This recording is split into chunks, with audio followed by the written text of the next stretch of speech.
Hi എല്ലാ കൂട്ടുകാർക്കും സനു വ്ളോഗ്സിൻ്റെ പുതിയൊരു വീഡിയോയിലേക്ക് സ്വാഗതം.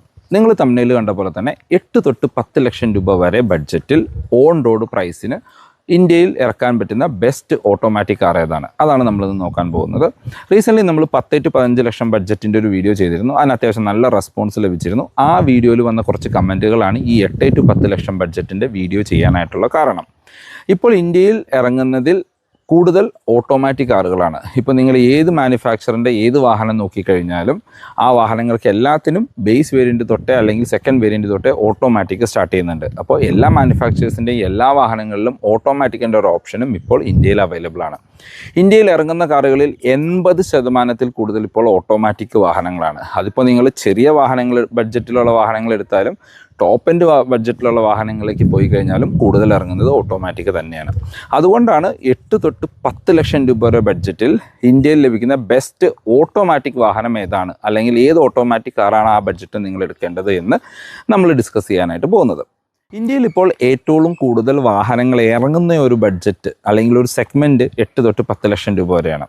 അത് എല്ലാ മാനുഫാക്ചേഴ്സിനും ആ ഒരു ബഡ്ജറ്റിൽ ഇന്ത്യയിൽ വാഹനങ്ങൾ അവൈലബിളുമാണ്. അതിനൊരു കാരണം എനിക്ക് തോന്നിയിട്ടുള്ളത്, ആ ഒരു 8 ലക്ഷം രൂപ ബഡ്ജറ്റിൽ നിങ്ങളൊരു വാഹനം എടുത്തു കഴിഞ്ഞാൽ ഇപ്പോൾ എല്ലാവരും ഒരു ഇനീഷ്യൽ ഡൗൺ പേയ്മെൻറ്റ് കൊടുത്തായിട്ടും വാഹനം എടുക്കുക. 5 അല്ലെങ്കിൽ 7 കൊല്ലത്തേക്കുള്ള EMI ഇടുകയാണ് എങ്കിൽ നമ്മൾക്കൊരു 10,000-ൽ താഴെയായിരിക്കും EMI അടവ് വരിക. അതും ഈ ഒരു ബഡ്ജറ്റിൽ ഏറ്റവും കൂടുതൽ വാഹനങ്ങൾ ഇറങ്ങാനായിട്ടുള്ളൊരു കാരണമാണ്. ഈ സെഗ്മെൻറ്റിനെ നമുക്ക് 3ആയിട്ട് തരംതിരിക്കാം. 1 ഹാഷ് ബാക്ക് അല്ലെങ്കിൽ premium hash back, 2 micro SUVs അല്ലെങ്കിൽ SUVകളുടെ എൻട്രി ലെവൽ വാഹനങ്ങൾ, 3 സ്മോൾ സെഡാൻസ്. ഈ 3 സെഗ്മെൻറ്റിലാണ് ഈ ഒരു ബഡ്ജറ്റിൽ വാഹനങ്ങൾ വരുന്നത്. അതിൽ ഏറ്റവും കൂടുതൽ വാഹനങ്ങൾ ഇറങ്ങുന്നത് മാരുതി സുസുക്കിയുടെ വാഹനങ്ങളാണ്. അപ്പോൾ നമുക്ക് മാരുതി സുസുക്കിയിൽ നിന്ന് തന്നെ സ്റ്റാർട്ട് ചെയ്യാം. നമ്മളുടെ ഹാഷ് ബാക്കിൽ നിന്ന് തന്നെ സ്റ്റാർട്ട് ചെയ്യാം. പ്രീമിയം ഹാഷ് ബാക്ക് സെഗ്മെൻറ്റിൽ വരുന്ന ഇന്ത്യയിലെ ഏറ്റവും ടോപ്പ് സെല്ലിംഗ് ആയിട്ടുള്ള വാഹനമാണ് നമ്മുടെ ബലേനോയുടെ സീറ്റ ഓട്ടോമാറ്റിക് വേരിയൻറ്റ്. ബലേനോയിലെ വാല്യൂ ഫോർ മണി വേരിയൻ്റ് ആയിട്ടുള്ള വേരിയൻ്റാണത്. ആ വേരിയൻറ്റ് നിങ്ങൾക്ക് 10 ലക്ഷം ബഡ്ജറ്റിനകത്ത് ഓൺ റോഡ് ഇറക്കാനായിട്ട് പറ്റും. ബലേനോയുടെ പോസിറ്റീവ് ആൻഡ് നെഗറ്റീവ്സിലേക്ക് വന്നാൽ, ഒന്നാമത്തെ പോസിറ്റീവ് എന്ന് പറഞ്ഞാൽ ആ വാഹനത്തിൻ്റെ എഞ്ചിൻ തന്നെയാണ്. സെഗ്മെൻറ്റിലെ the best engine, most fuel efficient ആയിട്ടുള്ള എഞ്ചിൻ എന്ന് പറയാം. മൈലേജ് ഒക്കെ നോക്കുകയാണെങ്കിൽ ആവറേജ് നമുക്കൊരു 18-നും 22-നും ഇടയ്ക്കൊക്കെ മൈലേജ് തരുന്ന ഒരു എഞ്ചിനാണ്. രണ്ടാമത്തെ പോസിറ്റീവ് എന്ന് പറഞ്ഞു കഴിഞ്ഞാൽ വളരെ കുറഞ്ഞ മെയിൻ്റനൻസ് കോസ്റ്റ് തന്നെയാണ്. മെയിൻ്റനൻസ് കോസ്റ്റ് പറയുമ്പോൾ തന്നെ പറയേണ്ട കാര്യമാണ് ആഫ്റ്റർ സെയിൽ സർവീസ്. സെഗ്മെൻറ്റിൽ ഏറ്റവും കൂടുതൽ റീസെയിൽ വാല്യൂ ലഭിക്കുന്ന ഒരു വാഹനവും നമ്മളുടെ ബലേനോ തന്നെയാണ്. ഇപ്പോഴും 2018-ന് ശേഷം ഏറ്റവും കൂടുതൽ റീസെയിൽ വാല്യൂ കിട്ടുന്ന ഒരു ഹാഷ് ബാക്ക് നമ്മളുടെ ബലേനോ ആണ്. മൂന്നാമത്തെ പോസിറ്റീവ് എന്ന് പറഞ്ഞു കഴിഞ്ഞാൽ ക്യാബിൻ സ്പേസ് ആണ്. 3 പേർക്കൊക്കെ ബാക്കിൽ സുഖമായിട്ടിരുന്ന് യാത്ര ചെയ്യാൻ പറ്റുന്ന ഒരു വാഹനവും നമ്മളുടെ ബലേനോയാണ്. ഈ 3 പോസിറ്റീവ്സ് നമുക്ക് ബലേനോയ്ക്ക് കൊടുക്കാം. ബലേനോയ്ക്ക് ഒത്തിരി പോസിറ്റീവ്സ് ഉണ്ട്. അതിനകത്ത് നമ്മൾ ഹൈലൈറ്റ് ചെയ്യേണ്ട ഒരു 3 പോസിറ്റീവ്സാണിത്. നെഗറ്റീവ്സിലേക്ക് വന്നു കഴിഞ്ഞാൽ പറയാവുന്ന നെഗറ്റീവ്, സെഗ്മെൻറ്റിലെ മറ്റ് വാഹനങ്ങളിൽ പ്രീമിയം ഫീച്ചേഴ്സായ സൺറൂഫ് കാര്യങ്ങൾ വരുന്നുണ്ട്. ബലേനോയിൽ അത് ഉൾപ്പെടുത്തിയിട്ടില്ല. രണ്ടാമത്തെ ഒരു നെഗറ്റീവ് എന്ന് പറയുന്നത്, ബലേനോയിൽ നമുക്കൊരു AMT ഗിയർ ബോക്സ് മാത്രമേ വരുന്നുള്ളൂ. CVTയുടെ ഓപ്ഷൻസ് കാര്യങ്ങൾ തന്നെ വരുന്നില്ല. പിന്നെ വേറെ പറയാവുന്ന ഒരു നെഗറ്റീവ് എന്ന് പറഞ്ഞാൽ, സെഗ്മെൻറ്റിലെ മറ്റ് വാഹനങ്ങളിൽ അല്ലെങ്കിൽ ഒരു മാനുഫാക്ചറിൻ്റെ ഒരു വാഹനത്തിൽ നമുക്ക് ഡീസൽ ഓപ്ഷനും വരുന്നുണ്ട്. ബലേനോയിൽ ഡീസലോ കാര്യങ്ങളൊന്നും കൊടുത്തിട്ടില്ല. ഒരു പെട്രോളും CNGയും മാത്രമാണ് വരുന്നത്. CNGയിലേക്കൊന്നും പോരുന്നതാണ് ഞാൻ പറയുള്ളൂ ബലേനോയിൽ. കാരണം CNGയിലേക്ക് എടുത്തു കഴിഞ്ഞാൽ ഒട്ടും ബൂട്ട് സ്പേസ് നമുക്ക് ലഭിക്കുന്നില്ല. രണ്ടാമത്തെ വാഹനം എന്ന് പറയുന്നത് നമ്മളുടെ i20 ആണ്. സെഗ്മെൻറ്റിലെ ഒരു പ്രീമിയം ഹാഷ് ബാക്കിൽ നിന്ന് നമുക്ക് എടുത്തു പറയാവുന്ന ഒരു വാഹനമാണ് i20. i20യുടെ സ്പോർട്ട് ഓട്ടോമാറ്റിക് വേരിയൻറ്റ് 10 ലക്ഷം ബഡ്ജറ്റിലായിരിക്കും നമുക്ക് ലഭിക്കുക. i20യുടെ പോസിറ്റീവ്സിലേക്ക് വന്നു കഴിഞ്ഞാൽ, ഒന്നാമത്തെ പോസിറ്റീവ് എന്ന് പറയുന്നത് ആ വാഹനത്തിൻ്റെ പ്രീമിയം ഫീല് തന്നെയാണ്. സെഗ്മെൻറ്റിലെ ഒരു പ്രീമിയം ഹാഷ് ബാക്ക് നമുക്ക് എടുത്തു പറയാൻ പറ്റുന്ന ഒരു വാഹനമാണ് i20. രണ്ടാമത്തെ പോസിറ്റീവ് ആ വാഹനത്തിൽ കൊടുത്തിരിക്കുന്ന ഫീച്ചേഴ്സാണ്. സെഗ്മെൻറ്റിലെ ഏറ്റവും ഫീച്ചർ ലോഡഡ് ആയിട്ടുള്ളൊരു വാഹനവും നമ്മളുടെ i20 ആണ്. 10 ലക്ഷം രൂപ ബഡ്ജറ്റിൽ നമുക്ക് സൺറൂഫ്, പാഡിൽ ഷിഫ്റ്റേഴ്സ്, പിന്നെ ക്രൂസ് കൺട്രോൾ പോലെയുള്ള പ്രീമിയം ഫീച്ചേഴ്സ് തരുന്ന ഒരു മാനുഫാക്ചറുടെ വാഹനവും നമ്മളുടെ i20 ആണ്. മൂന്നാമത്തെ പോസിറ്റീവ് എന്ന് പറഞ്ഞാൽ, നമുക്കൊരു CVT ഗിയർ ബോക്സ് ആണ് i20യിൽ കൊടുത്തിരിക്കുന്നത്. AMT ഒന്നും കൊടുത്തിട്ടില്ല. വളരെ സ്മൂത്തായിട്ട് ആവറേജ് ഫ്യൂൽ എഫിഷ്യൻസി തരുന്ന ഒരു CVT ഗിയർ ബോക്സും നമുക്ക് ഹ്യുണ്ടായി i20ക്ക് കൊടുത്തിട്ടുണ്ട്. ഇനിയും അടുത്തൊരു പോസിറ്റീവായിട്ട് വേണമെങ്കിൽ പറയാവുന്നത് ആഫ്റ്റർ സെയിൽ സർവീസാണ്. ഒരു ബെറ്റർ ആഫ്റ്റർ സെയിൽ സർവീസ് നമുക്ക് ഹ്യുണ്ടായിൽ നിന്ന് ലഭിക്കും. ഇനിയും i20യുടെ നെഗറ്റീവ്സിലേക്ക് വന്നു കഴിഞ്ഞാൽ, ഒന്നാമത്തെ നെഗറ്റീവായിട്ട് ഏറ്റവും കൂടുതൽ ആളുകൾ പറയുന്നത് അതിൻ്റെ മൈലേജ് തന്നെയാണ്. കാര്യം 8 to 10 ലക്ഷം രൂപ ബഡ്ജറ്റിൽ വാഹനം എടുക്കുന്ന ഒരു മൈലേജും കൂടിയും ഓറിയൻറ്റഡ് ആയിട്ടുള്ളൊരു സെഗ്മെൻറ്റാണ്. ആ ഒരു വാഹനത്തിൽ നമുക്ക് ആവറേജ് ഒരു 15-ൽ താഴെയാണ് മൈലേജ് ലഭിക്കുന്നത്. അതൊരു നെഗറ്റീവായിട്ട് പറയാം. രണ്ടാമത്തെ നെഗറ്റീവായിട്ട് പറയുന്നത് നമുക്ക് അതിനകത്തൊരു പെട്രോൾ എഞ്ചിൻ മാത്രമേ വരുന്നുള്ളൂ. CNGയുടെ ഓപ്ഷൻ വരുന്നില്ല, ഡീസൽ ഓപ്ഷൻസും ഇപ്പോൾ ഹ്യുണ്ടായി കൊടുക്കുന്നില്ല. അത് വേണമെങ്കിൽ നമുക്ക് നെഗറ്റീവായിട്ട് പറയാം. പിന്നെ വേണമെങ്കിൽ നെഗറ്റീവായിട്ട് പറയാവുന്ന അത്രയും പ്രീമിയം ആയിട്ടുള്ള ഒരു വാഹനം, അത്രയും കാണാൻ ഭംഗിയുള്ള വാഹനത്തിൽ കൊടുത്തിരിക്കുന്ന എൻജിൻ അത്രയും പവർഫുള്ളായിട്ട് നമുക്ക് ഫീൽ ചെയ്യില്ല. ഇപ്പോൾ ഈ സെഗ്മെൻറ്റിൽ തന്നെ ലോവസ്റ്റ് പവർ ലഭിക്കുന്ന അല്ലെങ്കിൽ 83 HP മാത്രം പവർ തരുന്ന ഒരു എൻജിനും നമ്മളുടെ i20യിൽ വരുന്നതാണ്. പക്ഷേ i20 ഓടിക്കുന്നവർക്ക് ഒരിക്കലും അതൊരു പവർ ലാഗൊന്നും ഫീൽ ചെയ്യില്ല. പക്ഷേ സെഗ്മെൻറ്റുമായിട്ട് കമ്പയർ ചെയ്യുമ്പോൾ ലോ ആയിട്ടുള്ള പവർ നൽകുന്ന ഒരു വാഹനവും നമ്മളുടെ i20 തന്നെയായിരിക്കും. പിന്നെ എക്സ്പെൻസീവ് ഇൻ ദ സെഗ്മെൻറ്റ് എന്ന് വേണമെങ്കിൽ പറയാം. അതായത് ഇപ്പോൾ നമ്മൾ 10 ലക്ഷം രൂപ ബഡ്ജറ്റിൽ i20 സ്പോട്ട് എടുത്തു. ഇനി സ്പോട്ട് ഓപ്ഷനിലെ ആസ്ത അല്ലെങ്കിൽ i20യിൽ തന്നെ നമുക്ക് എൻലൈനൊക്കെ അവൈലബിൾ ആണ്. എൻലൈൻ്റെ ടോപ്പ് എൻഡിലേക്ക് പോയി കഴിഞ്ഞാൽ 13.5 ലക്ഷം വരെയൊക്കെ ബഡ്ജറ്റ് പോകുന്നുണ്ട്. അപ്പോൾ സെഗ്മെൻറ്റിൽ ഏറ്റവും എക്സ്പെൻസീവ് ആയിട്ടുള്ളൊരു വാഹനവും ആണ് നമ്മളുടെ i20. അതും വേണമെങ്കിൽ ഒരു നെഗറ്റീവായിട്ട് നമുക്ക് പറയാം. ഇനി മൂന്നാമത്തെ വാഹനം വരുന്നത് നമ്മുടെ ആൾട്രോസ് ആണ്. റീസെൻ്റ്ലി ലോഞ്ച് ചെയ്തതാണ് ആൾട്രോസ്. ആൾട്രോസിൻ്റെ പോസിറ്റീവ്സ് പറയുകയാണെങ്കിൽ സെഗ്മെൻറ്റിലെ ഒരേ ഒരു ഡീസൽ എഞ്ചിൻ ഓഫർ ചെയ്യുന്നൊരു വാഹനവും നമ്മളുടെ ആൾട്രോസ് ആണ്. അതാണ് ആൾട്രോസിൻ്റെ ഒന്നാമത്തെ ഒരു പോസിറ്റീവ്. പിന്നെ സെഗ്മെൻറ്റിലെ മോസ്റ്റ് സേഫസ്റ്റ് കാറ് നമുക്ക് വേണമെങ്കിൽ ആൾട്രോസിനെ വിളിക്കാം. കാര്യം നമ്മൾ ഇപ്പോൾ പറഞ്ഞ i20 ആണെങ്കിലും ബലേനോ ആണെങ്കിലും ഇപ്പോൾ ബലേനോയ്ക്ക് ഭാരത് എൻക്യാപ്പിലാണ് 4 സ്റ്റാർ റേറ്റിംഗ് കിട്ടിയിരിക്കുന്നത്. i20ക്ക് ഇതുവരെ ക്രാഷസ് ഒന്നും നടന്നിട്ടില്ല. പക്ഷേ നമ്മളുടെ ആൾട്രോസിലേക്ക് വന്നാൽ സെഗ്മെൻറ്റിലെ മോസ്റ്റ് സേഫസ്റ്റ് കാർ, ക്രാഷ് ടെസ്റ്റിൽ 5 സ്റ്റാർ റേറ്റിംഗ് കിട്ടിയ ഒരു വാഹനമാണ് ആൾട്രോസ്. അത് ഒന്നാമത്തെ പോസിറ്റീവ്. രണ്ടാമത്തെ പോസിറ്റീവ് നമ്മൾ പറഞ്ഞോണം ഡീസൽ എഞ്ചിൻ ഓഫർ ചെയ്യുന്നു എന്നുള്ളതാണ്. പിന്നെ മൂന്നാമത്തെ പോസിറ്റീവ് എന്ന് പറഞ്ഞു കഴിഞ്ഞാൽ സെഗ്മെൻറ്റിലെ ഒരു പ്രീമിയം സൗണ്ട് സിസ്റ്റം തരുന്നത്, അല്ലെങ്കിൽ ഒരു 10 ലക്ഷം രൂപ ബഡ്ജറ്റുള്ള 360 ക്യാമറ പോലെയുള്ള ഫീച്ചേഴ്സ് തരുന്ന ഒരു വാഹനവും നമ്മളുടെ ആൾട്രോസ് മാത്രമാണ്. അപ്പോൾ ഈ ഒരു 3 പോസിറ്റീവ്സാണ് ആൾട്രോസിന് നമുക്ക് പറയാനുള്ളത്. ആൾട്രോസിൻ്റെ നെഗറ്റീവ്സിലേക്ക് വന്നു കഴിഞ്ഞാൽ ഒന്നാമത്തെ നെഗറ്റീവ് ഏറ്റവും കൂടുതൽ ഓൺലൈനിൽ കാണുന്നൊരു നെഗറ്റീവ് തന്നെയാണ് ആഫ്റ്റർ സെയിൽ സർവീസ് എന്ന് പറഞ്ഞൊരു ഇഷ്യൂ. അത് ടാറ്റയുടെ ഒരുവിധ എല്ലാ വാഹനങ്ങൾക്കും കാണുന്നുണ്ട്. അതിപ്പോൾ ടാറ്റയ്ക്ക് നല്ല വാഹനങ്ങൾ ഉണ്ടാക്കാനറിയാം, അത് മെയിൻറ്റെയിൻ ചെയ്യാനായിട്ട് ആളുകളില്ല എന്നുള്ളതൊരു മെയിൻ ഇഷ്യൂ ആണ്. പിന്നെ ഒരു ലോ ഫിറ്റ് ആൻഡ് ഫിനിഷ് എന്ന് വേണമെങ്കിൽ ആൾട്രോസിൻ്റെ കാര്യത്തിൽ പറയാം. കാര്യം നമ്മളിപ്പോൾ ഒരു i20യിൽ വാഹനത്തിൽ കയറിയിട്ട് പെട്ടെന്ന് ആൾട്രോസിലേക്ക് കയറുകയാണെങ്കിൽ നമുക്ക് അവിടെ ഇവിടെയൊക്കെ പാനൽ ഗ്യാപ്പുകൾ ഫീൽ ചെയ്യും. പിന്നെ ആൾട്രോസിൽ നമുക്കൊരു എൻജിൻ തരുന്നുണ്ട്, പിന്നെ ഒരു പെട്രോൾ എൻജിൻ തരുന്നുണ്ട്. സെഗ്മെൻറ്റിൽ ഏറ്റവും വീക്കായിട്ടുള്ള പെട്രോൾ എൻജിൻ തരുന്നത് ആൾട്രോസിലാണ്. ഡീസൽ എൻജിൻ പവർഫുള്ളാണ്, പക്ഷേ അത്യാവശ്യം നോയ്സി ആയിട്ട് നമുക്ക് ഇൻറ്റീരിയറിൽ ഫീൽ ചെയ്യും. അപ്പോൾ ഇതാണ് ആൾട്രോസിൻ്റെ പോസിറ്റീവ്സ് ആൻഡ് നെഗറ്റീവ്സ് എന്ന് പറയുന്നത്. അപ്പോൾ ഈ 3 വാഹനങ്ങളാണ് ശരിക്കും നമുക്ക് ആ പ്രീമിയം ഹാഷ് ബാക്ക് സെഗ്മെൻറ്റിൽ വരുന്നത്. പിന്നെയും ഈ ബഡ്ജറ്റിൽ വരുന്ന ഹാഷ് ബാക്കുകൾ അവൈലബിൾ ആണ്. അതിൽ നമുക്ക് എടുത്തു പറയാവുന്ന ഒരു കാര്യമാണ് ബെസ്റ്റ് കാർ എന്ന് എനിക്ക് ഫീൽ ചെയ്തിട്ടുള്ളത് ഹ്യുണ്ടായുടെ തന്നെ ഗ്രാൻഡ് ഐറ്റൺ നിയോസ് ആണ്. നിയോസിലേക്ക് വന്നു കഴിഞ്ഞാൽ നിയോസിൻ്റെ പോസിറ്റീവ്സ് നോക്കുകയാണെങ്കിൽ ആ ഒരു പ്രൈസ് റേഞ്ചിൽ നിങ്ങൾക്ക് നിയോസിൻ്റെ ടോപ്പ് എൻഡ് ലഭിക്കും എന്നുള്ളതാണ് ഒന്നാമത്തെ പോസിറ്റീവ്. ഫീച്ചർ ലോഡായിട്ടുള്ളൊരു വാഹനമാണ്. i20യുടെ സ്പോർട്ട് വേരിയൻറ്റിൽ ലഭിക്കുന്ന ഓൾമോസ്റ്റ് എല്ലാ ഫീച്ചേഴ്സും നിങ്ങൾക്ക് നിയോസിൻ്റെ ടോപ്പ് എൻഡ് വേരിയൻറ്റിൽ ലഭിക്കും. പിന്നെ നിങ്ങൾക്ക് ഒരു സ്മൂത്തായിട്ടുള്ള ഒരു AMT തരുന്നത് ഗ്രാൻഡ് ഐറ്റൺ നിയോസിലാണ്. പിന്നെ സെഗ്മെൻറ്റിലെ ഒരേ ഒരു 4 സിലിണ്ടർ പെട്രോൾ എഞ്ചിൻ തരുന്നതും ഇപ്പോൾ ഗ്രാൻഡ് ഐറ്റൺ നിയോസിൽ മാത്രമാണ്. മറ്റ് മാനുഫാക്ചേഴ്സ് എല്ലാം പ്രീമിയം ഹാച്ച് ബാക്ക് അല്ല, നോർമൽ ഹാച്ച് ബാക്കിൽ ഇപ്പോൾ 3 സിലിണ്ടർ എഞ്ചിനിലേക്ക് മാറിയിട്ടുണ്ട്. പിന്നെ നമുക്ക് ആഫ്റ്റർ സെയിൽ സർവീസ് ഹ്യുണ്ടായുടെ നിയോസിലും പറയാം. ഇപ്പോൾ ആ സെഗ്മെൻറ്റിലെ സ്വിഫ്റ്റ് പോലെയുള്ള വാഹനങ്ങൾ പഴയ സ്വിഫ്റ്റ് അല്ല, പുതിയ സ്വിഫ്റ്റുമായിട്ട് കമ്പയർ ചെയ്യുമ്പോൾ ബെറ്റർ റീസെയിൽ വാല്യൂ ഉള്ളതും ആഫ്റ്റർ സെയിൽ സർവീസ് ലഭിക്കുന്നതും നമ്മളുടെ ഹ്യുണ്ടായുടെ ഗ്രാൻഡ് ഐറ്റൺ നിയോസിലാണ്. നിയോസിൻ്റെ നെഗറ്റീവ്സ് നോക്കുകയാണെങ്കിൽ നമുക്ക് പറയാവുന്ന ഒന്നാമത്തെ നെഗറ്റീവ് എന്നുള്ള രീതിയിൽ മൈലേജ് തന്നെയാണ്. ഇപ്പോൾ i20യിലൊക്കെയുള്ള സെയിം എഞ്ചിൻ തന്നെയാണ്. അത് അത്ര ഫ്യൂൽ എഫിഷ്യൻ്റ് ആയിട്ടുള്ള എഞ്ചിനൊന്നും അല്ല. ആവറേജ് ഒരു 13, 14, 15 വരെയൊക്കെ ആയിരിക്കും നമുക്ക് മൈലേജ് എക്സ്പെക്റ്റ് ചെയ്യാനായിട്ട് പറ്റുക. അതൊരു ഒന്നാമത്തെ നെഗറ്റീവാണ്. പിന്നെ CNGയുടെ ഓപ്ഷൻ കൊടുത്തിരിക്കുന്നത് നമ്മുടെ ടാക്സി സെഗ്മെൻറ്റിൽ വരുന്ന നിയോസിൻ്റെ വാഹനത്തിലാണ്. നോർമൽ നിയോസിൽ CNG അവൈലബിൾ അല്ല എന്നുള്ളതും വേണമെങ്കിൽ നമുക്കൊരു നെഗറ്റീവായിട്ട് പറയാം. അപ്പോൾ ഇതാണ് നെഗറ്റീവ്സായിട്ട് പറയാനുള്ളത്. പിന്നെ ഈ സെഗ്മെൻറ്റിൽ ഒരു വാഹനം കൂടി നമുക്ക് നോക്കാം. ഇന്ത്യക്കാരുടെ വികാരമായിട്ടുണ്ടായിരുന്ന മാരുതി സുസുക്കി സ്വിഫ്റ്റിൻ്റെ ZXi ഓട്ടോമാറ്റിക് വേരിയൻറ്റ് അല്ലെങ്കിൽ ZXi പ്ലസ് ഓട്ടോമാറ്റിക് വേരിയൻ്റൊക്കെ നമുക്കിപ്പോൾ ഈ ഒരു 10 ലക്ഷം ബഡ്ജറ്റിൽ ലഭിക്കും. സ്വിഫ്റ്റിലേക്ക് വന്നു കഴിഞ്ഞാൽ സ്വിഫ്റ്റിൻ്റെ പോസിറ്റീവ്സ് എന്ന് പറഞ്ഞാൽ ഒന്നാമത്തെ പോസിറ്റീവ് ആ വാഹനത്തിൻ്റെ ലുക്ക് തന്നെയാണ്. ഒരു മിനി കൂപ്പർ ഇൻസ്പയർഡ് ഡിസൈൻ എന്നൊക്കെ പറയാം. ഏറ്റവും കാണാൻ ഭംഗിയുള്ളൊരു വാഹനം ഈ സെഗ്മെൻറ്റിൽ ഇറങ്ങുന്നത് സ്വിഫ്റ്റാണ്. രണ്ടാമത്തെ പോസിറ്റീവ് എന്ന് പറയുന്നത് വളരെ ലോ മെയിൻ്റനൻസ് കോസ്റ്റാണ്. അത് മാരുതിയുടെ വാഹനങ്ങൾക്കെല്ലാം പറയാവുന്ന ഒരു കാര്യം തന്നെയാണ്. മൂന്നാമത്തെയും ഏറ്റവും ഇമ്പോർട്ടൻ്റ് ആയിട്ടുള്ളൊരു പോസിറ്റീവ് എന്ന് പറയുന്നത് അതിൻ്റെ മൈലേജ് തന്നെയാണ്. കമ്പനി 25 km/ലിറ്ററൊക്കെയാണ് പെട്രോളിന് മൈലേജ് ക്ലെയിം ചെയ്യുന്നത്. റിയൽ ലൈഫിൽ കിട്ടുന്നുണ്ടോ എന്നുള്ളതൊരു ചോദ്യം തന്നെയാണ്. അതൊരു പോസിറ്റീവായിട്ട് വേണമെങ്കിൽ പറയാം. നാലാമത്തെ പോസിറ്റീവ് എന്ന് പറയാവുന്നത് സ്വിഫ്റ്റ് എന്ന് പറയുന്ന മാരുതിയുടെ വാഹനം എന്ന് പറയേണ്ട ആവശ്യം വരുന്നില്ല. സ്വിഫ്റ്റ് എന്ന് പറഞ്ഞ ഒരു ബ്രാൻഡ് ഇറ്റ് സെൽഫാണ്. അതായത് ഇപ്പോൾ മറ്റ് പല വാഹനങ്ങളും നമ്മൾ പറയുമ്പോൾ ഇപ്പോൾ മാരുതി സുസുക്കി ബലേനോ അല്ലെങ്കിൽ മാരുതി സുസുക്കി ഇഗ്നിസ് എന്ന് പറയുന്ന സമയത്ത് സ്വിഫ്റ്റ് എന്ന് പറഞ്ഞാൽ സ്വിഫ്റ്റ് എന്ന് മാത്രം പറഞ്ഞാൽ മതി. അതും ഒരു ബ്രാൻഡാണ്. അതും സ്വിഫ്റ്റിൻ്റെ കാര്യത്തിൽ വേണമെങ്കിൽ ഒരു പോസിറ്റീവായിട്ട് പറയാം.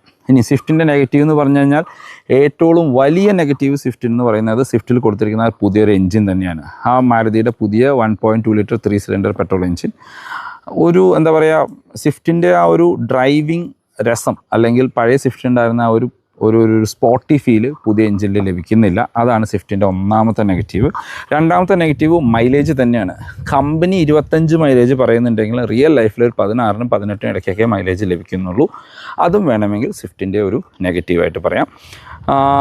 പിന്നെ ഇപ്പോൾ പഴയ സ്വിഫ്റ്റിൻ്റെ അത്രയും സെയിൽസ് ആ വാഹനത്തിന് നടക്കുന്നില്ല എന്നുള്ളതും വേണമെങ്കിൽ ഒരു നെഗറ്റീവായിട്ട് പറയാം. കാര്യം പണ്ടത്തെ സ്വിഫ്റ്റ് എന്ന് പറഞ്ഞു കഴിഞ്ഞാൽ എപ്പോഴും ടോപ്പ് 10 ലിസ്റ്റിൽ വന്നിരുന്നൊരു വാഹനമായിരുന്നു സ്വിഫ്റ്റ്. ഇപ്പോൾ എന്നാൽ അത്രയും സെയിൽസ് പ്രത്യേകിച്ച് കേരളത്തിൽ ആ വാഹനത്തിൽ നടക്കുന്നില്ല എന്നുള്ളതും വേണമെങ്കിൽ ഒരു നെഗറ്റീവായിട്ട് പറയാവുന്നതാണ്. അപ്പോൾ ഇത്രയും വാഹനങ്ങളാണ് ശരിക്കും ഒരു ഹാഷ് ബാക്ക് അല്ലെങ്കിൽ പ്രീമിയം ഹാഷ് ബാക്ക് സെഗ്മെൻറ്റിൽ വരുന്നത്.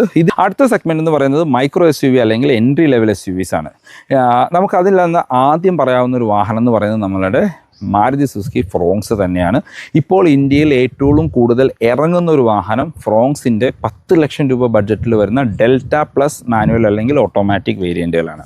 ആ വേരിയൻറ്റിലേക്ക് വന്നതിന് എൻ്റെ പോസിറ്റീവ്സ് നോക്കുകയാണെങ്കിൽ ഒന്നാമത്തെ പോസിറ്റീവ് സെഗ്മെൻറ്റിൽ ഏറ്റവും ഫ്യൂവൽ എഫിഷ്യൻ്റ് ആയിട്ടുള്ള ഒരു എഞ്ചിൻ, അതായത് ബലോണയിലൊക്കെ കൊടുത്തിരിക്കുന്ന സെയിം എഞ്ചിൻ തന്നെയാണ് ഫ്രോങ്സിലും കൊടുത്തിരിക്കുന്നത്. ആ 1.2 പെട്രോൾ എഞ്ചിൻ 18-നടുത്ത് മൈലേജ് തരുന്നുണ്ട്. വളരെ സ്മൂത്താണ്, വളരെ സൈലൻ്റാണ്, റിഫൈൻഡ് ആയിട്ടുള്ള എഞ്ചിനാണ്. രണ്ടാമത്തെ പോസിറ്റീവ് എന്ന് പറഞ്ഞാൽ ഒരു SUV ലുക്ക്. ഇപ്പോൾ ലോങ്ങിൽ നിന്നൊക്കെ നോക്കുകയാണെങ്കിൽ ഗ്രാൻഡ് വിറ്റാരയുടെ സെയിം ലുക്കാണ് ഫ്രോങ്സിനും കൊടുത്തിരിക്കുന്നത് ഫ്രണ്ടിൽ. അത് രണ്ടാമത്തെ ഒരു പോസിറ്റീവായിട്ട് പറയാം. മൂന്നാമത്തെ പോസിറ്റീവ് എന്ന് പറഞ്ഞാൽ വലിയൊരു ക്യാബിൻ സ്പേസ്. ബലേനോയിൽ എന്തൊരു സ്പേസും ഹെഡ് റൂമും ലഭിക്കുന്നുണ്ടോ സെയിം സ്പേസ് തന്നെ നമുക്ക് ഫ്രോങ്സിലും ലഭിക്കും. അതും ഒരു പോസിറ്റീവായിട്ട് പറയാം. നാലാമത്തത് മാരുതി അതിനകത്തൊരു AMT കൊടുത്തു അല്ലെങ്കിൽ സ്മാർട്ട് AMT കൊടുത്തു എന്നുള്ളതാണ്. കാരണം മറ്റ് ഓട്ടോമാറ്റിക്കുകൾ കൊടുത്തിരുന്നുവെങ്കിൽ ഒരു പക്ഷേ അത്രയും മൈലേജ് ലഭിക്കില്ല. AMT കൊടുത്തതുകൊണ്ട് നല്ല സ്മൂത്ത് ആയിട്ടുള്ളൊരു AMT ആയതുകൊണ്ടും ഓടിക്കാനും രസമാണ്, അത്യാവശ്യം മൈലേജും തരുന്നുണ്ട്. അതാണ് ഫ്രോങ്സിൻ്റെ പോസിറ്റീവായിട്ട് പറയാവുന്നത്. വേണമെങ്കിൽ വേറൊരു പോസിറ്റീവ് കൂടി നമുക്ക് നോക്കാം. സെഗ്മെൻറ്റിൽ ഏറ്റവും ഗ്രൗണ്ട് ക്ലിയറൻസ് തരുന്ന ഒരു വാഹനവും നമ്മളുടെ ഫ്രോങ്സാണ്. 195 mm ആണ് ഗ്രൗണ്ട് ക്ലിയറൻസ് ഫ്രോങ്സിന് ലഭിക്കുന്നുണ്ട്. അപ്പോൾ നമുക്ക് ഏത് റോട്ടിൽ കൂടെയും ഫീൽ ഫ്രീ ആയിട്ട് കൊണ്ടു നടക്കാനായിട്ട് പറ്റും. ഇനി ഫ്രോങ്സിൻ്റെ നെഗറ്റീവ്സിലേക്ക് വന്നു കഴിഞ്ഞാൽ 10 ലക്ഷം രൂപ ബഡ്ജറ്റിൽ വാങ്ങുന്ന ഒരു വാഹനത്തിൽ ഒത്തിരി ഫീച്ചേഴ്സ് മിസ്സിംഗ് ഉണ്ട്. ഇപ്പോൾ ഒന്നാമത്തെ നോക്കുകയാണെങ്കിൽ ഏറ്റവും ഇമ്പോർട്ടൻ്റ് ആയിട്ട് വരുന്നൊരു കാര്യമാണ് ഒരു റിവേഴ്സ് ക്യാമറ മാരുതി കൊടുത്തിട്ടില്ല. ഒരു സീറ്റ് ഹൈറ്റ് അഡ്ജസ്റ്റ്മെൻറ്റ് ചെയ്യാനുള്ള ഒരു ഓപ്ഷൻ കൊടുത്തിട്ടില്ല. ബാക്കിലേക്ക് ഒരു AC വെൻസ് മാരുതി കൊടുത്തിട്ടില്ല. എന്നാൽ ബലേനോയിൽ AC വെൻസ് ഉൾപ്പെടുത്തിയിട്ടുമുണ്ട്. അപ്പോൾ അങ്ങനെ അത്യാവശ്യം വേണ്ട ഫീച്ചേഴ്സ് നമ്മളുടെ ഫ്രോങ്സിൽ മിസ്സിംഗ് ആണ്. പിന്നെ പ്രീമിയം ഫീച്ചേഴ്സിലേക്ക് പോവുകയാണെങ്കിൽ ഒരു സൺറൂഫ് പോലെയുള്ള സംഭവങ്ങളൊന്നും നമുക്ക് ഫ്രോങ്സിൽ ലഭിക്കുന്നില്ല. അതും ഫ്രോങ്സിൻ്റെ ഒരു നെഗറ്റീവിൽ നമുക്ക് ഉൾപ്പെടുത്താവുന്നൊരു കാര്യമാണ്. പിന്നെ ആവറേജ് ഹെഡ് റൂം എന്ന് വേണമെങ്കിൽ പറയാം. കാര്യം ഈ സെഗ്മെൻറ്റിലെ മറ്റു വാഹനങ്ങളിൽ ഇതിൽ കൂടുതൽ ഹെഡ് റൂം തരുന്ന വാഹനങ്ങൾ അവൈലബിൾ ആണ്. അപ്പോൾ ഇതാണ് നെഗറ്റീവ്സ്. പക്ഷേ ഇതിനകത്ത് ഏറ്റവും കൂടുതൽ ആളുകളെ പുറകോട്ട് വലിക്കുന്ന ഒരു സംഭവം എന്നുള്ളത് നമ്മളുടെ ആ ഒരു 10 ലക്ഷം രൂപ ബഡ്ജറ്റിലെ ഫീച്ചേഴ്സ് തന്നെയാണ്. കാരണം മറ്റ് പല മാനുഫാക്ചർ അതിൽ കൂടുതൽ ഫീച്ചേഴ്സുള്ള വാഹനങ്ങൾ ആ സെഗ്മെൻറ്റിൽ ഇറക്കുന്നുണ്ട്. രണ്ടാമത്തെ വാഹനം എന്ന് പറയുന്നത് എക്സ്റ്റർ ആണ്. സെഗ്മെൻറ്റിലെ ഏറ്റവും പുതിയൊരു വാഹനമാണ് എക്സ്റ്റർ. എക്സ്റ്ററിൻ്റെ HS6 ഓട്ടോമാറ്റിക് വേരിയൻറ്റ് 10 ലക്ഷം ബഡ്ജറ്റിൽ ഓൺ റോഡ് ഇറക്കാനായിട്ട് പറ്റും. ഇപ്പോൾ എക്സ്റ്ററിലേക്ക് വന്നു കഴിഞ്ഞാൽ പോസിറ്റീവ്സ്, സെഗ്മെൻറ്റിലെ മോസ്റ്റ് ഫീച്ചർ ലോഡഡ് ആയിട്ടുള്ള ഒരു വാഹനമാണ് എക്സ്റ്റർ. ആ ഒരു ബഡ്ജറ്റിൽ നിങ്ങൾക്ക് ക്രൂസ് കൺട്രോൾ, സൺറൂഫ്, പിന്നെ ഓട്ടോ AC, പാഡിൽ ഷിഫ്റ്റേഴ്സ് പോലെയുള്ള സംഭവങ്ങൾ എക്സ്റ്ററിൽ അവൈലബിൾ ആണ്. അത് ഒന്നാമത്തെ പോസിറ്റീവ്. രണ്ടാമത്തെ പോസിറ്റീവ് ഏറ്റവും സ്മൂത്ത് ആയിട്ടുള്ളൊരു AMT വരുന്ന അല്ലെങ്കിൽ ഒരു ലാഗ് ഫ്രീ ആയിട്ടുള്ളൊരു AMT കൊടുത്തിരിക്കുന്നതും എക്സ്റ്ററിലാണ്. പാഡിൽ ഷിഫ്റ്റേഴ്സൊക്കെ ഉള്ളതുകൊണ്ട് നമുക്ക് ഒട്ടും ലാഗ് ഇല്ലാണ്ട് കൊണ്ടു നടക്കാനായിട്ട് പറ്റും. അത് എക്സ്റ്ററിൻ്റെ ഒരു പോസിറ്റീവായിട്ട് നമുക്ക് പറയാം. അടുത്തൊരു പോസിറ്റീവ് എന്ന് പറയുന്നത് ഏറ്റവും കൂടുതൽ ബാക്ക് സീറ്റ് കംഫർട്ട് അല്ലെങ്കിൽ ബാക്കിൽ ഏറ്റവും സ്പേഷ്യസ് ആയിട്ടുള്ളൊരു വാഹനവും എക്സ്റ്റർ തന്നെയാണ്. അതും എക്സ്റ്ററിൻ്റെ ഒരു പോസിറ്റീവായിട്ട് പറയാവുന്നതാണ്. പിന്നെ എക്സ്റ്ററിൻ്റെ നിങ്ങൾക്ക് വേണമെങ്കിൽ ഒരു 6 ലക്ഷം രൂപയും കൂടിയും കൂടുതൽ ബഡ്ജറ്റ് ഉണ്ട് എങ്കിൽ എക്സ്റ്ററിൻ്റെ ടോപ്പ് എൻഡ് വേരിയൻ്റായ HX8 വേരിയൻറ്റ് നിങ്ങൾക്ക് ലഭിക്കും. അത് ഒരു ഫീച്ചർ ലോഡറായിട്ടുള്ളൊരു വാഹനമാണ്. ഒരു സ്പോട്ടി അലോയ് വീൽസ്, ബാക്കിൽ വൈപ്പർ, അങ്ങനെ എല്ലാ ഫീച്ചേഴ്സും തരുന്ന LED ഹെഡ്ലൈറ്റ്, അങ്ങനെ എല്ലാ ഫീച്ചേഴ്സും തരുന്ന ഒരു വേരിയൻറ്റ് നിങ്ങൾക്ക് വേണമെങ്കിൽ 6 ലക്ഷം രൂപ, അതായത് 10 ലക്ഷം രൂപയ്ക്ക് നിങ്ങൾക്ക് ഓൺ റോഡ് ഇറക്കാനായിട്ട് പറ്റും. അതും എക്സ്റ്ററിൻ്റെ ഒരു പോസിറ്റീവായിട്ട് വേണമെങ്കിൽ നമുക്ക് പറയാം. ഇനി എക്സ്റ്ററിൻ്റെ നെഗറ്റീവ്സിലേക്ക് വന്നു കഴിഞ്ഞാൽ ഒന്നാമത്തെ നെഗറ്റീവ് ലോ ഗ്രൗണ്ട് ക്ലിയറൻസ് ആണ്. സെഗ്മെൻറ്റിൽ ഏറ്റവും ഗ്രൗണ്ട് ക്ലിയറൻസ് കുറവുള്ള ഒരു വാഹനവും എക്സ്റ്ററാണ്. 180 താഴെ 175 mm 180 mm ആണ് ഗ്രൗണ്ട് ക്ലിയറൻസ് വരുന്നത്.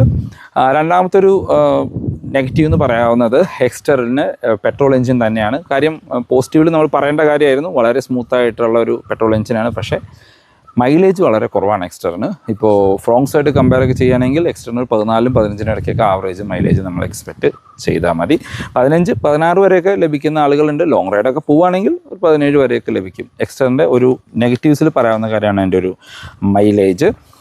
ഇനി എക്സ്റ്ററിൻ്റെ പോസിറ്റീവിൽ പറയാൻ മിസ്സായ ഒരു കാര്യമാണ്, ഇപ്പോൾ പുതിയ എക്സ്റ്ററിൽ നമുക്ക് CNG ഓപ്ഷൻ അവൈലബിൾ ആണ്. CNG ഡ്യുവൽ ടാങ്ക് ആയിട്ടാണ് കൊടുത്തിരിക്കുന്നത്. അതുകൊണ്ട് ബൂട്ട് സ്പേസിൽ പ്രശ്നമൊന്നും വരുന്നില്ല. 225 ലിറ്ററിൻ്റെ ബൂട്ട് സ്പേസ് CNG വാഹനത്തിൽ അവൈലബിൾ ആണ്. അതൊരു പോസിറ്റീവാണ്. അതിൽ നെഗറ്റീവായിട്ട് വരുന്നൊരു കാര്യം, സെഗ്മെൻറ്റിലെ മറ്റൊരു വാഹനത്തിൽ CNGയിൽ ഓട്ടോമാറ്റിക് കൊടുക്കുന്നുണ്ട്, എക്സ്റ്ററിൽ എന്തോ ഹ്യുണ്ടായി അത് കൊടുത്തിട്ടില്ല. അത് വേണമെങ്കിൽ ഒരു നെഗറ്റീവായിട്ട് പറയാം. ഇനി അടുത്തൊരു വാഹനം എന്ന് പറയുന്നത് നമ്മളുടെ ഏറ്റവും പുതിയ പഞ്ചാണ്. പഞ്ചിൻ്റെ പോസിറ്റീവ്സിലേക്ക് വരികയാണെങ്കിൽ പഞ്ചിൻ്റെ ടോപ്പ് എൻഡിൻ്റെ തൊട്ട് താഴെ നിൽക്കുന്ന വേരിയൻ്റൊക്കെ നമുക്ക് ആ ഒരു ബഡ്ജറ്റ് അക്കംപ്ലിഷ്ഡ് പ്ലസ് വേരിയൻ്റൊക്കെ നമുക്ക് ഈ ഒരു 10 ലക്ഷം ബഡ്ജറ്റിൽ ഓൺ റോഡ് ഇറക്കാനായിട്ട് പറ്റും. പഞ്ചിൻ്റെ ഒന്നാമത്തെ പോസിറ്റീവ് സെഗ്മെൻറ്റിലെ മോസ്റ്റ് സേഫസ്റ്റ് കാർ പഞ്ചാണ്. ഗ്ലോബൽ എൻക്യാപ്പിൽ 5 സ്റ്റാർ റേറ്റിംഗ് കിട്ടിയ ഒരു വാഹനമാണ് പഞ്ച്. മറ്റ് 2 എക്സ്റ്റർ ആണെങ്കിലും നമ്മളുടെ ഫ്രോങ്സ് ആണെങ്കിലും 4 സ്റ്റാർ വരെയൊക്കെയാണ് ലഭിച്ചിട്ടുള്ളൂ. അപ്പോൾ സേഫസ്റ്റ് കാർ പഞ്ച് തന്നെയാണ് ഒന്നാമത്തെ പോസിറ്റീവ്. രണ്ടാമത്തെ പോസിറ്റീവ് എന്ന് പറഞ്ഞാൽ പഞ്ചിൽ നമുക്കൊരു CNG ഓട്ടോമാറ്റിക് വരുന്നുണ്ട്, AMT. ഇപ്പം നിങ്ങൾക്ക് സിറ്റിയിലൊക്കെ വാഹനം ഓടിക്കുന്നതെങ്കിൽ പെട്രോളിൽ ഓടിക്കാനും ലോങ് റൈഡ് പോകുമ്പോൾ CNGയിലേക്ക് മാറ്റി ഒരു ഫ്യൂൽ എഫിഷ്യൻ്റ് ആയിട്ടുള്ള വാഹനമായിട്ട് ഓടിക്കാനും പഞ്ച് പറ്റും. അത് പഞ്ചിൻ്റെ രണ്ടാമത്തെ ഒരു പോസിറ്റീവാണ്. മൂന്നാമത്തെ പോസിറ്റീവ് എന്ന് പറഞ്ഞു കഴിഞ്ഞാൽ ഫീച്ചേഴ്സാണ്.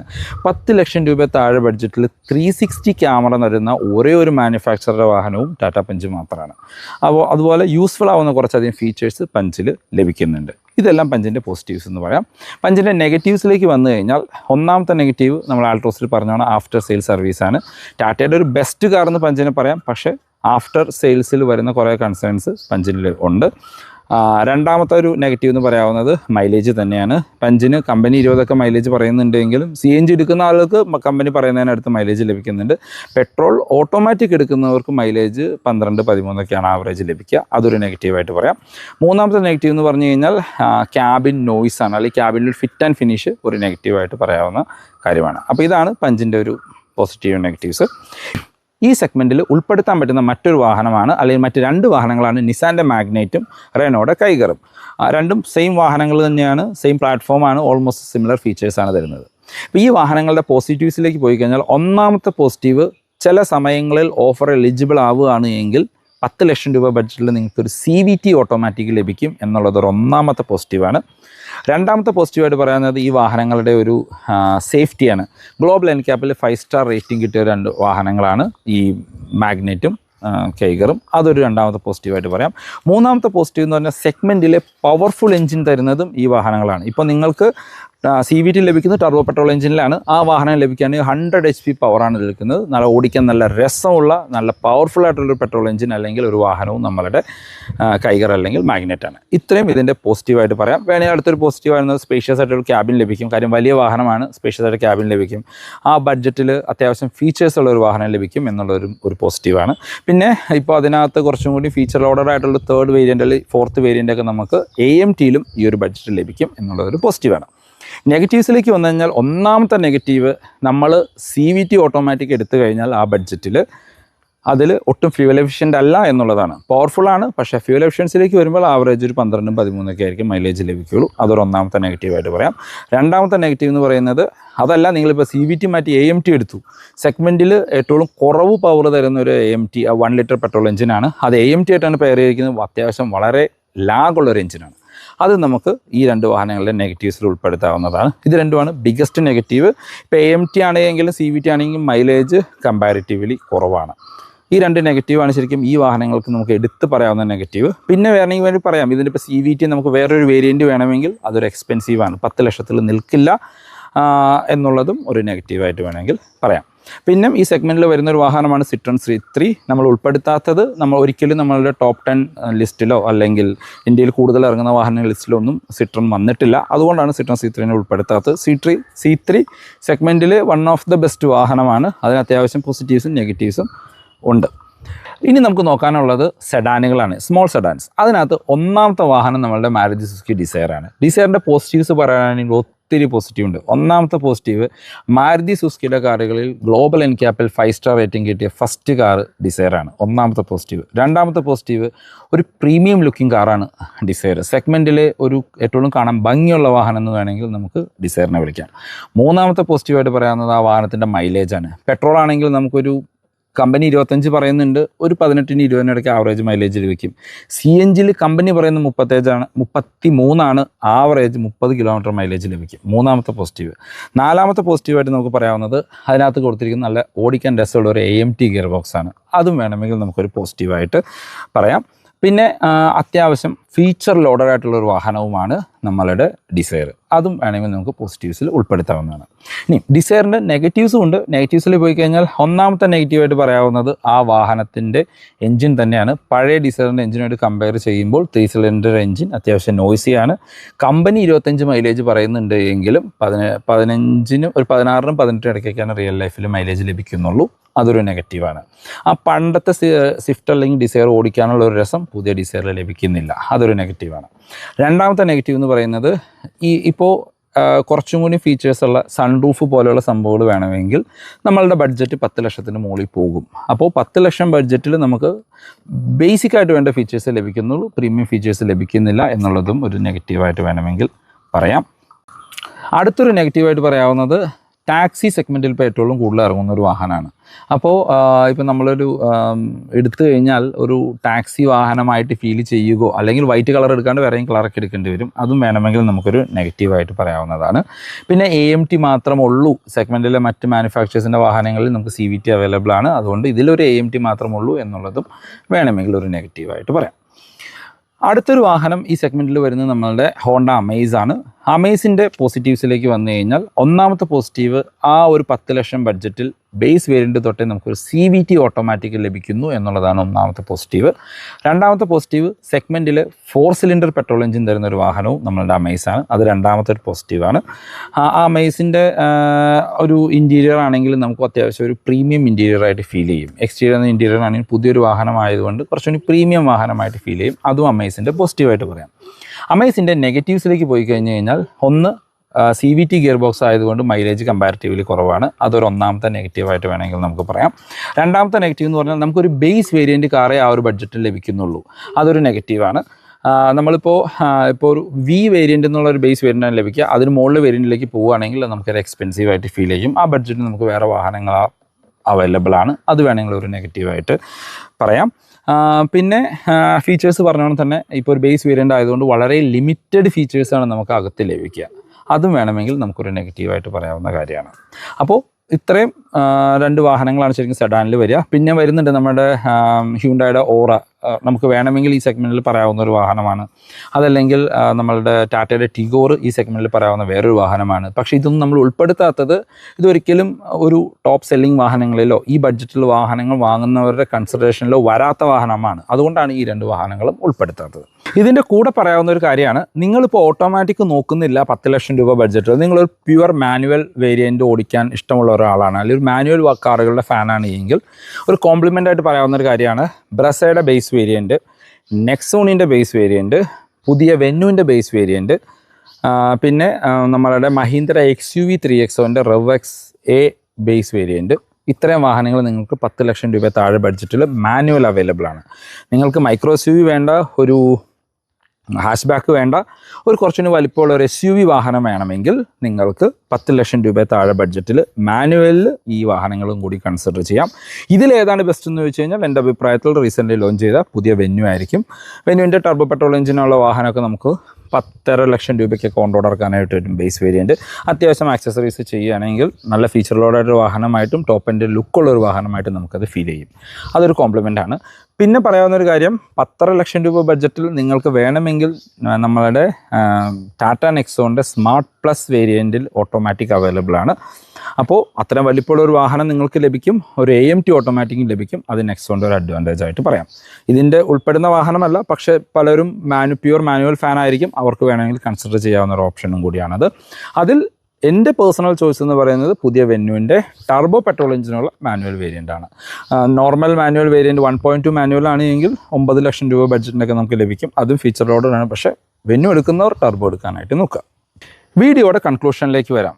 8 to 10 ലക്ഷം രൂപ ബഡ്ജറ്റിൽ ഏത് ഓട്ടോമാറ്റിക് കാർ എടുക്കണമെന്ന് ചോദിച്ചു കഴിഞ്ഞാൽ, നിങ്ങളൊരു SUV വാഹനം വേണ്ട, ഒരു മൈക്രോ SUV വേണ്ട എങ്കിൽ നിങ്ങൾ കൺസിഡർ ചെയ്യേണ്ട ബെസ്റ്റ് കാർ ബലേനോയുടെ സീറ്റ വേരിയൻ്റ് ആണ്. കാരണം സെഗ്മെൻറ്റിൽ ആ ഒരു ബഡ്ജറ്റിൽ വേണ്ട എല്ലാ ഫീച്ചേഴ്സും തരുന്നൊരു വാഹനമാണ്. ഫ്യൂവൽ എഫിഷ്യൻ്റ് ആണ്, നല്ലൊരു എഞ്ചിനാണ്, നല്ലൊരു ആഫ്റ്റർ സെയിൽ സർവീസ് ലഭിക്കുന്നുണ്ട്. അപ്പോൾ കൺസിഡർ ചെയ്യേണ്ട ബെസ്റ്റ് ഒരു കാറ് നമ്മളുടെ ബലേനോയുടെ സീറ്റ വേരിയൻ്റ് ആണ്. അതല്ല ബലേനോ വേണ്ട, നിങ്ങൾക്കൊരു SUV ലുക്കുള്ള വാഹനം വേണമെങ്കിൽ എടുക്കേണ്ട ദ ബെസ്റ്റ് കാറ് ഫ്രോങ്സിൻ്റെ ഡെൽറ്റ പ്ലസ് ഓട്ടോമാറ്റിക് വേരിയൻ്റ് ആണ്. കുറച്ച് ഫീച്ചേഴ്സ് മിസ്സിംഗ് ഉണ്ട് അതിനകത്ത്. ഇപ്പോൾ ഒരു ബാക്ക് ക്യാമറ നിങ്ങൾക്ക് ഷോറൂമിൽ നിന്ന് ആക്സസറീഡ് ചെയ്യാം, സീറ്റ് ഹൈറ്റ് അഡ്ജസ്റ്റ്മെൻറ്റ് ഷോറൂമിൽ നിന്ന് പുറത്തുനിന്ന് ആക്സസറീഡ് ചെയ്യാം, ബാക്കിലേക്കുള്ള AC വെൻസ് ഇപ്പോൾ പുറത്തുനിന്ന് ആക്സസറീഡ് ചെയ്യാൻ പറ്റുന്നുണ്ട്. അപ്പോൾ അത്രയും കൂടി ചെയ്യുകയാണെങ്കിൽ the best car in the segment Fronx ആണ്. ഇപ്പോൾ ഏറ്റവും കൂടുതൽ ആളുകൾ എടുത്ത് മോഡിഫൈ ചെയ്യുന്നൊരു വാഹനവും ഫ്രോങ്സ് ആണ്. ഇപ്പം ഫ്രോങ്സിന് തന്നെ നമ്മുടെ ഓൺലൈൻ മീഡിയാസിലൊക്കെ നോക്കുകയാണെങ്കിൽ പല ഗ്രൂപ്പുകൾ അവൈലബിൾ ആണ്. നല്ല ഭംഗിയുള്ള രീതിയിൽ മോഡിഫൈ ചെയ്ത വാഹനങ്ങൾ അവൈലബിൾ ആണ്, നല്ല സ്പോർട്ടി ലുക്കിൽ മോഡിഫൈ ചെയ്ത വാഹനങ്ങൾ അവൈലബിൾ ആണ്. അതിൽ തന്നെ നിങ്ങൾക്ക് ഓട്ടോമാറ്റിക്കും കൂടി ലഭിക്കുന്നത് കൊണ്ട് ഒരു ഫാമിലിയിലെ എല്ലാവർക്കും ഒരേപോലെ യൂസ് ചെയ്യാനായിട്ട് പറ്റുകയും ചെയ്യും. അപ്പോൾ ഐദർ ബലേനോ അല്ലെങ്കിൽ ഫ്രോങ്സ്, ഇതാണ് ഞാൻ പിക്ക് ചെയ്യുന്ന ഒരു ബെസ്റ്റ് ചോയ്സ് എന്ന് പറയുന്നത്. ഫ്രോങ്സിൻ്റെ ഡെൽറ്റ പ്ലസ് ഓട്ടോമാറ്റിക് 10,20,000 രൂപയൊക്കെ ബഡ്ജറ്റ് വരും. ആക്സസറീസിങ് ചെയ്യുകയാണെങ്കിൽ 10.5 വരെയൊക്കെ ബഡ്ജറ്റിലേക്ക് പോകുന്നുണ്ട്.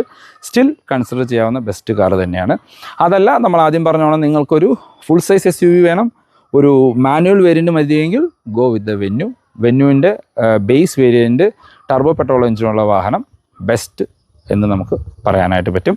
ഇപ്പോൾ ഇൻറ്റീരിയറിലാണെങ്കിലും ഫീച്ചർ ഓർഡറാണ് ആ വാഹനം, എക്സ്റ്റീരിയറിലെ ലുക്കാണെങ്കിലും ടോപ്പ് എൻഡിൻ്റെ ഓൾമോസ്റ്റ് സിമിലർ ലുക്കിലേക്ക് കൊണ്ടുവരാനായിട്ട് പറ്റും. അപ്പോൾ ഇതാണ് ഇന്നത്തെ വീഡിയോ യൂസ്ഫുൾ ആയെന്ന് വിചാരിക്കുന്നു. നമ്മൾ 10 ലക്ഷം തൊട്ട് 15 ലക്ഷം രൂപ വരെ ബഡ്ജറ്റുള്ള വാഹനങ്ങളുടെ വീഡിയോ ചെയ്തിരുന്നു. അതിൻ്റെ ലിങ്ക് ഞാൻ ഐ ബട്ടണിലും ഡിസ്ക്രിപ്ഷനിലും കൊടുക്കാം.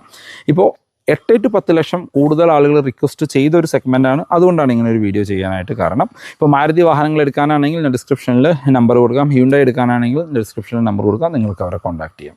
അപ്പോൾ പുതിയൊരു വീഡിയോയിൽ കാണുന്നവരെ ബൈ.